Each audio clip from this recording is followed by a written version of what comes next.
Hi guys, and very warm welcome to episode 2 of Glory Week, brought to you in conjunction with the City of Freo. I'm joined by Dave Williams today. Dave, been quite a week for you. It's been very busy, so happy to be relaxing with a nice juice.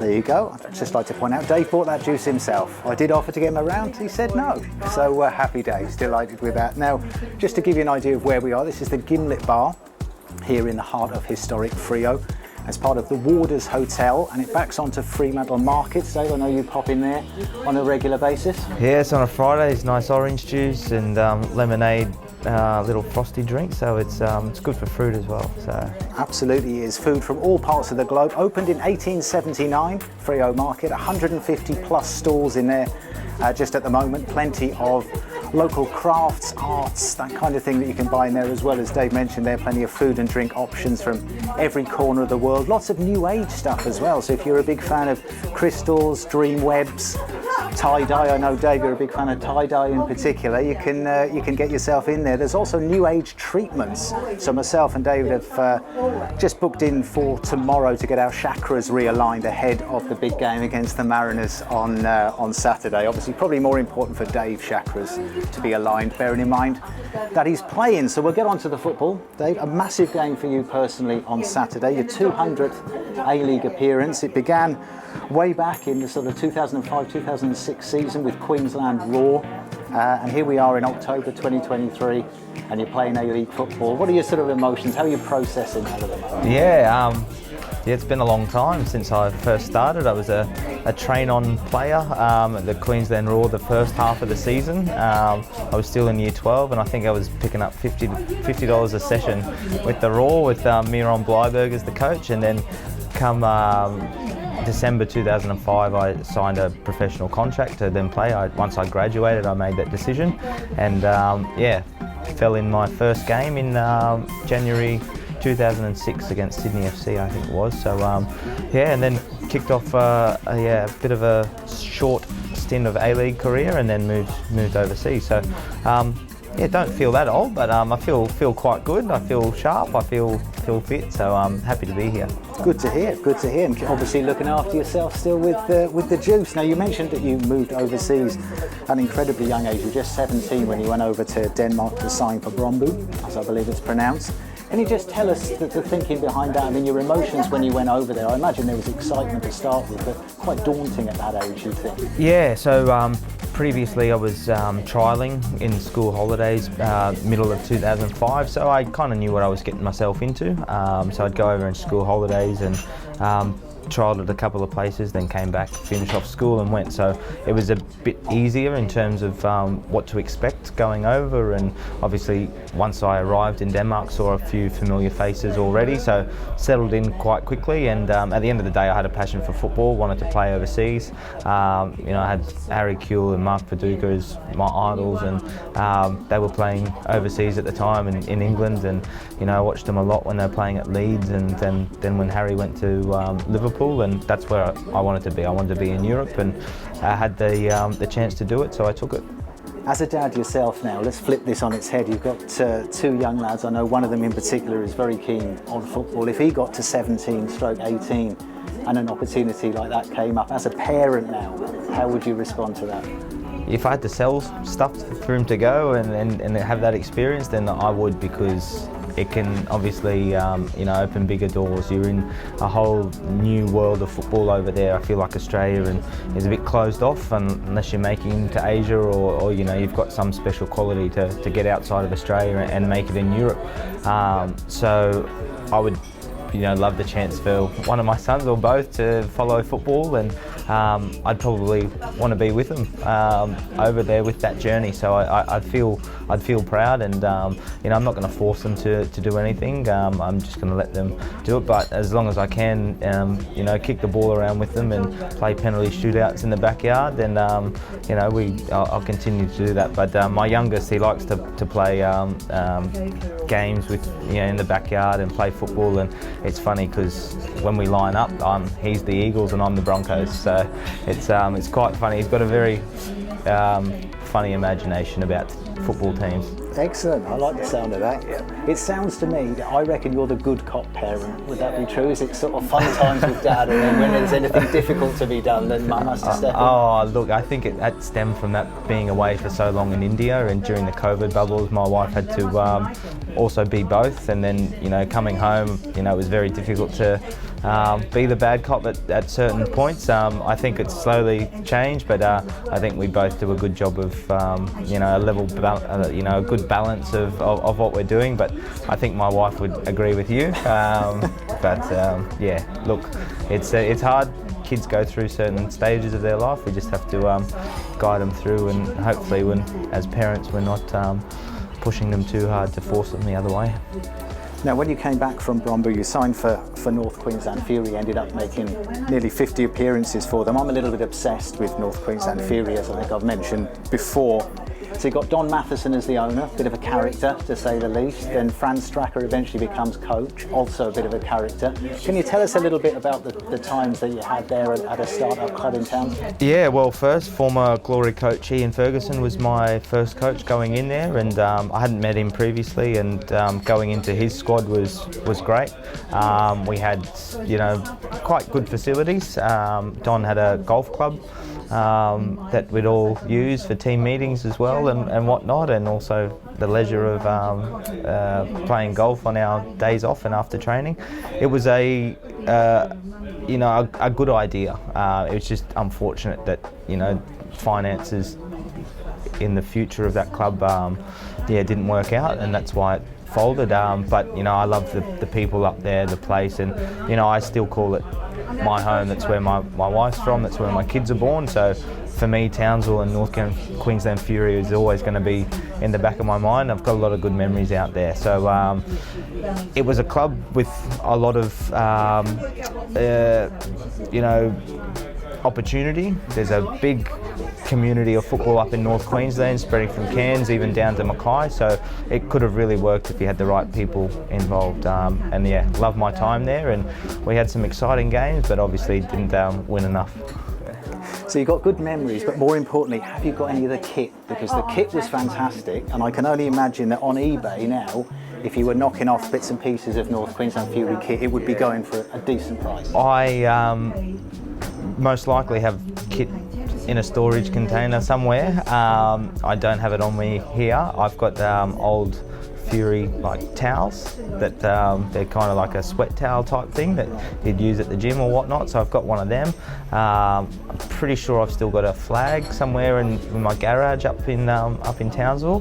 But yeah, there's a lime green ugly polo shirt floating around. So, and when I go back to Townsville, every now and then I see someone wearing a Fury polo shirt all these years after. So that's I always give them a wave, but they don't actually recognise me. So just random bloke just in the street. Yeah. So just fast forward in a little bit, Dave. The 2018-19 season, of course, is a very fond memory for Glory fans, but you were at Wellington at the time, forging a fantastic relationship up front with Roy Krishna. I think it was 11 goals for yourself, I think, that season, and Roy scored a few more on top of that. Can you just tell us a little bit about that season and what it was about that partnership with Roy that just worked so well? Yeah, I think we just had a very fit team at the time as well. We had a good choice of attackers up there. There was myself, there was Roy, there was Nathan Burns, and Mark Rudin was the head coach at the time. So he's obviously come in trying to change the Phoenix a little bit in terms of mentality and fitness-wise on the pitch. So we really got ourselves into really good shape as a team, and with a bit of experience there and some international players as well. And Roy and I wasn't a regular starter at the start of the season, but worked my way off the bench into games and scored a few goals, and then obviously kept doing well and got a lot more starts than maybe expected. But I feel like I was a good enough player, obviously, to be in the start at the time. You always got to believe in yourself, back yourself. Roy and I just basically had a connection of knowing as a striker where you want to be when the ball's delivered, or where you want to put the ball as a striker. And so sometimes one of us would be out on the wing making a cross or whatnot, or we'd just have a general idea, and it was simple. Roy didn't come from a big football background. He started his career quite late, and he was just very direct, and he knew what he wanted. He'd run hard, he'd work hard, he'd use his body, and you know, I could have a little bit more freedom to be a bit more creative behind him. So obviously the Indian team at ATK at the time saw the two of us play together and wanted to keep that connection, and that's when we both did leave Wellington to pursue our career over in India. Yeah, I remember that being a big deal when the both of you went over. Then you actually won the title, didn't you, over with ATK? Based in Kolkata, aren't they? Yeah, based in Kolkata. Name has changed over time now, so it goes by Mohan Bagan Super Giants now to tie in with the owner's IPL team. I think it's Lucknow Super Giants. So he owns both, which former A-League players Dimi Prasados, Brendan Hamill and Jamie Cummings are all there at the moment. So I think Roy and I might have started something after Eric Pardalu, but he was the pioneer. He was, yeah, I think so. He edged the door open and you smashed it open, the pair of it. Were you good friends with Roy off the field as well? Yeah, great friends. We'd room together at certain trips away and whatnot, and always liked the same music and liked playing cards and board games and whatnot. So we spent a lot of time together, and we still chat to this day. And you know, his baby was born into a bubble when we were in India, so I was Uncle Willie, as I was called in the camp, and you know, would always do my best to help them have some time alone to sleep, so that I'd take the little one and you know, push her around and get her to sleep and whatnot. So that felt quite good in the bubble when I was missing my kids. Yeah. Oh, perfect. Now, just coming right up to date, mate, it is Indigenous Football Week this week, and I know that you do a lot of great work with the John Moriarty Indigenous Football Foundation. Can you just give us an insight into how you got involved with them in the first place and sort of how your role there has developed? Yeah, so I've known John and his wife Roz for a long time. You know, seeing them at certain events over the A-League Awards or whatnot over my time in the A-League, and you know, I've always been very interested in what they're doing and wanted to be a part. As a player, travelling and you know, sometimes through holidays not having enough time to go out into country or and see kids and players, it was very hard to be officially on board. Now that I'm getting a bit older and you know, a bit more time to spend with kids in the near future, but also as a role model, still currently playing in the league, definitely gives a better perspective when kids watch games. Say, all right, well, there's David Williams, Indigenous football player still playing at the highest level in the A-League, and yeah, it's just, for me, I feel fortunate enough to still be playing at this age, and I'm very happy at Perth Glory doing it here. And there's a big market for Indigenous kids in WA, and hopefully we can tap into that. But also, my job's not just to WA, it's to all of Australia, to try and help find kids and mentor and shape them, and helping them believe that they actually are good at football, because I would love to see future Matildas and Socceroos, because you know, there's definitely a past of players being Aboriginal who have played in the A-League, who have represented the Socceroos at some level. So it's a pretty good strike rate if they've played professionally in the A-League to represent the Socceroos. So there's definitely more out there, and this system, what John Moriarty Football has put into place, works. So we just need more volume, more kids and more people out there, and I would, you know, essentially am volunteering to be the one to help drive it as well, and I feel very honoured, privileged to be a part of it, and yeah, hopefully with my performances it affects kids' decisions as well to get involved in the game. And post-football, Dave, presumably something that you'd like to expand your... Yeah, definitely. I'm very passionate about that. So yeah, like I said, being in WA, it's a big market here as well for kids, and you know, they're entitled to having a pathway, and hopefully, you know, with you know, just getting more kids involved in local football as well would be a win for me, to try and get the kids involved, because there's not enough Indigenous kids playing local football. That's right. I mean, you know, it does look as if football is lagging behind quite considerably compared to other codes, AFL, notably rugby league as well. So plenty of work to do in that space. Yeah, definitely.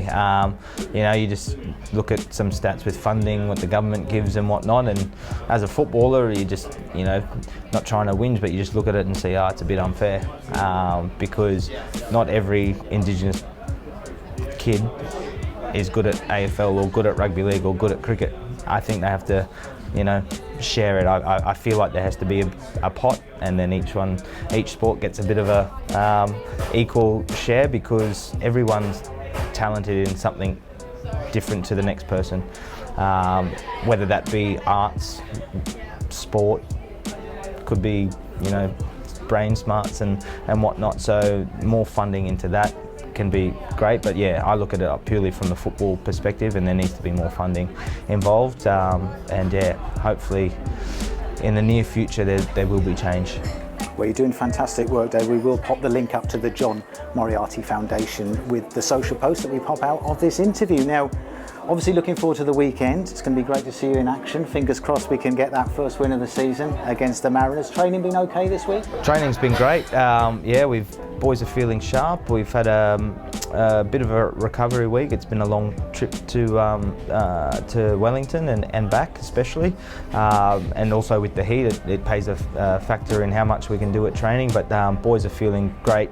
Even you know, the mentality after a loss is quite good. Boys are in, ready to go. There's no moping around, which is a good sign of professionals to just get on with the job, and you know, you try and make a wrong a right the next time you can, which is Saturday. So the boys are up for it, and yeah, it's a bit competitive at training as well, which is, you know, probably quite good. You don't want anyone to be complacent, and yeah, the Stadge has got, you know, everyone on their toes, which is a really good thing. And you know, the boys are committed. They great attitude, and the work ethic's there. It's just, you know, we just have to be better in certain areas, and especially finishing, I think, in front of goal. We have to, it's the aim of the game, score more goals than the opponent. So yeah, we're working on it, and yeah, I think it'll be a good night on Saturday night. Oh, fingers crossed. Now, if you would like to see Dave and the boys in action, and you're a registered footballer in WA, I've got good news for you, because you can get a free double pass.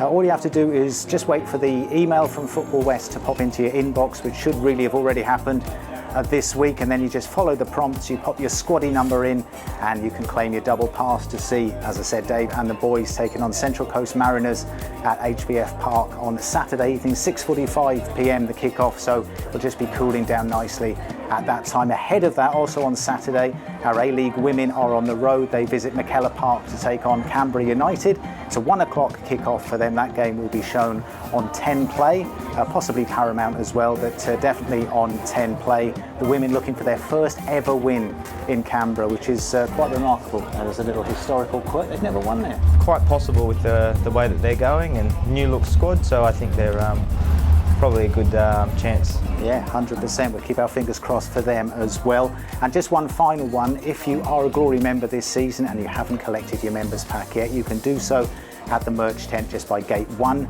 If you're coming along to the game on Saturday evening, plenty in that merch pack to get your teeth into as well. So that is it for episode 2 of Glory Week. Dave, thanks very much for joining us. I will leave you to get on with your juice. Thanks very much, mate. Nice to be refreshed. Yeah. And thanks very much to the Gimlet Bar for hosting us, and also to City of Freo for making this particular section possible. We'll catch you next week.